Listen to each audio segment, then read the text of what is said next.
everyone, how are you all? Welcome to Learn with Mamta. I hope all of you are fine at your home. So today we are going to discuss about fertilization. हम third chapter कर रहे हैं reproduction in human being, जिसमें हमने male reproductive system, female reproductive system, menstrual cycle, we have already done that and now we are going to do the fertilization. What is fertilization exactly? Fusion of gametes or most probably haploid, यानी कि N gamete, male gamete and female gamete that are sperm and ovum to form a diploid structure or that is zygote is called fertilization. इसको हम बोलते हैं fertilization.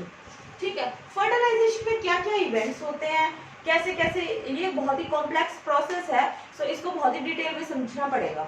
So site for fertilization, what is the site? It is internal in human beings. Human beings में जो fertilisation होता है वो internal होता है. कई ऑर्गेनिज्म ऐसे होते हैं जिनमें फर्टिलाइजेशन एक्सटर्नल होता है. एक्सटर्नल का मतलब है जैसे कि फ्रॉग वगैरह में देखा गया है कि वो अपने एग बाहर ले करते हैं आउट ऑफ द बॉडी, और फिर बाहर ही जो मेल है वो स्पर्म बाहर ही छोड़ता है और बाहर उनका फर्टिलाइजेशन होता है एग एंड स्पर्म्स का. So that is external fertilisation. In human being internal uterus में होता है, फैलोपियन ट्यूब्स में होता है fertilisation. So that's why it is internal fertilisation. कहाँ होता है? Internal at the ampulla region. Fallopian tube में भी कहाँ? एम्पुला रीजन पे होता है. ठीक है, of fallopian tube. Ovum can live up to 72 hours. Ovum can live up to 72 hours, but fertilization only can take place in first 24 hours. First 24 hours. First 24 hours में fertilization हो जाएगा तो हो जाएगा, वरना नहीं होगा. ठीक है, so this is it. Then insemination. What is insemination? Male discharge sperm close to the cervix. Cervix के क्लोज स्पर्म डिस्चार्ज किए जाते हैं ड्यूरिंग क्वाइटस और कॉपुलेशन. ड्यूरिंग क्वाइटस, कॉपुलेशन और during the intercourse the sperms are released near the cervix. Near the cervix sperm reach the ampulla. Sperms को from the cervix to the ampulla region of fallopian tubes. वहां तक खुद के effort से ही जाना पड़ेगा, swim के साथ या फिर जैसे भी स्विम करेगा, या कुछ यूट्रस के भी एफर्ट्स होते हैं जिस यूट्रस की मूवमेंट के कारण the sperm will move upward. Then capacitation of sperm. Capacitation of sperm is a very much important process. हमने मेल रिप्रोडक्टिव सिस्टम में इसके बारे में थोड़ा सा डिस्कस किया था. I hope you remember that. Decapacitation, capacitation. Decapacitation हमने पढ़ा था the deposition of the cholesterol on the surface of the sperm is called decapacitation, so that वो यहाँ पे आने के लायक हो जाए फीमेल जेनिटल ट्रैक्ट में. सो अब हम पढ़ते हैं what is capacitation. Capacitation of the sperm. Sperm in the female genital tract. Female की जेनिटल ट्रैक में आने के बाद स्पर्म्स के साथ क्या होता है? They are made capable. उनको कैपेबल बनाया जाता है of fertilising the egg. Egg को फर्टिलाइज करने के काबिल बनाया जाता है. कैसे? It will in capacitation process it will remove the cholesterol deposit on the surface of the sperm. In this certain chemicals like cholesterol removed from the head of the sperm. Sperm के head से कुछ chemical constituents और जो cholesterol है उसको remove कर दिया जाता है. ठीक है, this process is called capacitation. जो स्पर्म्स है उनको एक्टिव बनाने की प्रोसेस को ही कैपेसिटेशन बोला जाता है. It takes about 6 hours. This capacitation process takes about 6 hours. The semen contain nutrients. जो सीमेन रिलीज होता है, what is semen? Sperms plus the secretions of various glands. Which glands? Prostate gland, Cowper's gland. जो ये सारी gland होती है इनकी secretion plus जो स्पर्म्स होते हैं उनको सीमेन बोला जाता है. Contain nutrients. उनके अंदर न्यूट्रिएंट्स होते हैं विच एक्टिवेट द स्पर्म. जो कि स्पर्म को एक्टिव करते हैं, टू बी मोटाइल, उसको मोटाइल बनाया जाता है, यानी कि घूमने वाला। The substance is that neutralizes the acidity of the vagina, जो वेजाइना का मीडियम होता है इट इज एसिडिक और sperms can not survive there, so some chemical और nutrients are there in the semen which neutralizes the acidity of the vagina, ताकि sperm वहां पे survive कर सके। Sperm need alkaline medium, alkaline medium चाहिए sperms को movement लाने के लिए, ठीक है, टू बी मोटाइल, मोटाइल होने के लिए।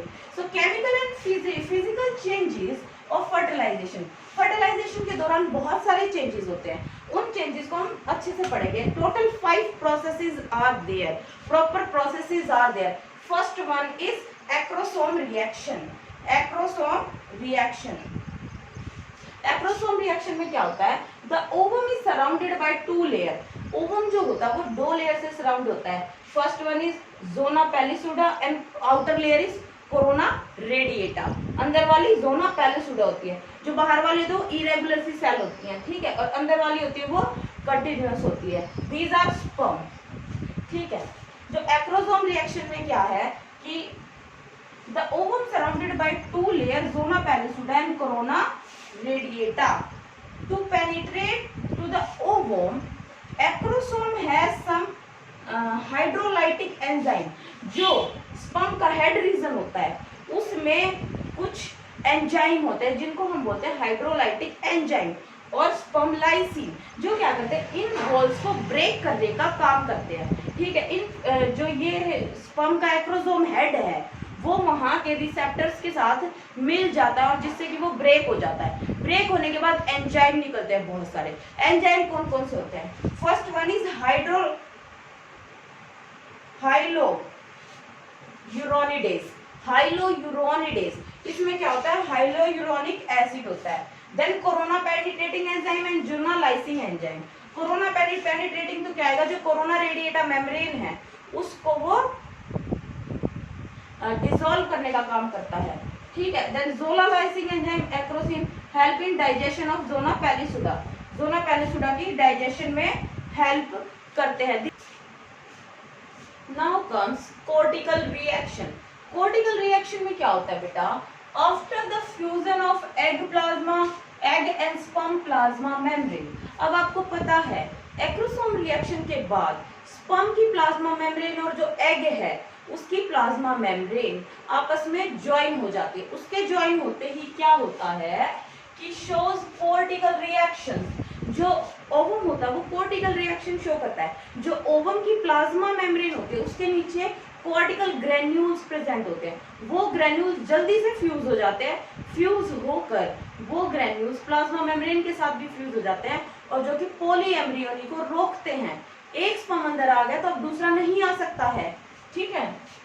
To further check the entry of more sperm, cortical granules present beneath the egg plasma membrane fuse together with the plasma membrane to block the polyembryony, polyembryony को रोकते हैं, ठीक है। अब जैसा कि आपके आगे डायग्राम आ गया होगा, आपको दिख रहा है सेंटर में एक ओवम है, बहुत सारे sperm are trying to enter into the ovum but only one sperm can fertilise the ovum. अगर एक से ज्यादा स्पर्म चला गया अंदर ओवम के तो क्या है, बहुत ज्यादा जेनेटिक मटेरियल हो जाएगा और वो जेनेटिक मटेरियल फिर बिल्कुल भी वो चीज नॉर्मल नहीं है, ठीक है। So only one sperm can fertilise one ovum. इसके बाद एक स्पर्म की एंट्री के बाद एग बिल्कुल सील हो जाता है और कुछ अंदर नहीं जा सकता, उस प्रोसेस को कोर्टिकल रिएक्शन बोला गया है, ठीक है। Block the polyembryony, polyembryony को ब्लॉक करने के लिए होता है। स्पर्म एंट्री, फिर क्या होता है, स्पर्म एंटर कर जाता है through the fertilisation cone, fertilisation cone type बन जाता है एग के अंदर, उसके थ्रू स्पर्म एंटर कर जाता है, ठीक है। फिर होती है कार्योगैमी, मोस्ट इंपॉर्टेंट, यही मेन बात है फर्टिलाइजेशन की। 1 second,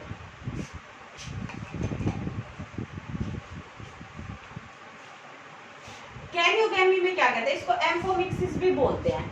the sperm entry induce the egg to resume the meiotic second division, suspended meiosis second को कंप्लीट कराता है। स्पर्म की एंट्री होने के बाद This produce the N mature ooted और ovum, ooted को ही ovum बोलते हैं, और secondary polar body, एक secondary polar body बनती है.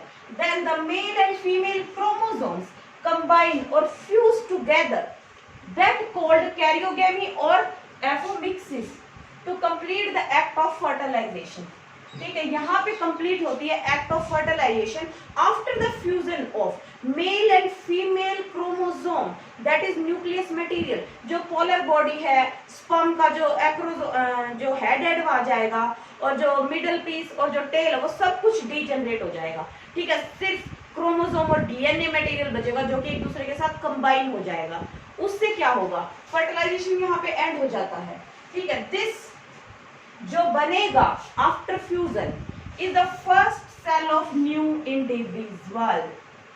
जो नई इंडिविजुअल की जो फर्स्ट सेल है, इट कम्स इन एग्जिस्टेंस, एक नया जीवन स्टार्ट हो जाता है. उस फर्स्ट सेल को हम बोलते हैं जाइगोट, उसको बोलते हैं zygote. Isn't it amazing? Only females have this power to generate a new life. So that is very good and I am really proud of me myself, that is I am a female. New individual comes in existence, that is called zygote. ये first cell है नए individual की, क्या बोलते हैं इसको, zygote. Now the female is said to be pregnant.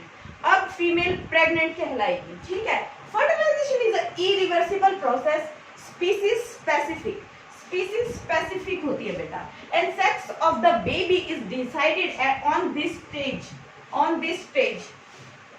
इस stage पर ही sex of the baby is decided. As you know, the male have two chromosomes, X and Y. Female have two chromosomes, that is X and X. सबको पता है. ठीक है, जो mail होता है वो 2 टाइप के स्पर्म बनाता है. 50% is of X type and 50% is of Y type. ठीक है, अब डिपेंड करता है जो फीमेल का अवम है उसके साथ कौन से स्पर्म ने फर्टिलाइज किया है. It's totally depend upon the male. कौन से उसने अगर फर्टिलाइज किया, अगर एक्स वाले ने फर्टिलाइज किया है, ठीक है, एक्स वाले ने फर्टिलाइज किया है, उसमें दोनों एक्स एक्स हैं, तो क्या है, फीमेल होगी. ठीक है, अगर वाई वाले ने सब फर्टिलाइज किया है तो क्या होगी, मेल होगा. ठीक है, डिपेंड करता है कि कौन सा फर्टिलाइज कर रहा है. एक टाइप के स्पर्म में एक्स एक्स क्रोमोसोम रहेंगे, एक टाइप के स्पर्म में एक्स वाई क्रोमोसोम रहेंगे. ठीक है, अगर वाई वाला, ये वाला स्पर्म अगर इसके साथ कंबाइन हो गया तो क्या बनेगी, फीमेल बनेगी, क्योंकि everything is x x x. अगर ये वाला स्पर्म इसके साथ अगर ये वाला स्पर्म फीमेल के साथ कंबाइन हो गया तो क्या बनेंगे, मेल बनेगा. So it is the determination of the sex of the baby during this process. Okay, so I hope you like this session, you like this video. So please do hit that like button and do subscribe my channel. This is the end of this topic, that is fertilization. So stay tuned for another very amazing video. Thank you so much.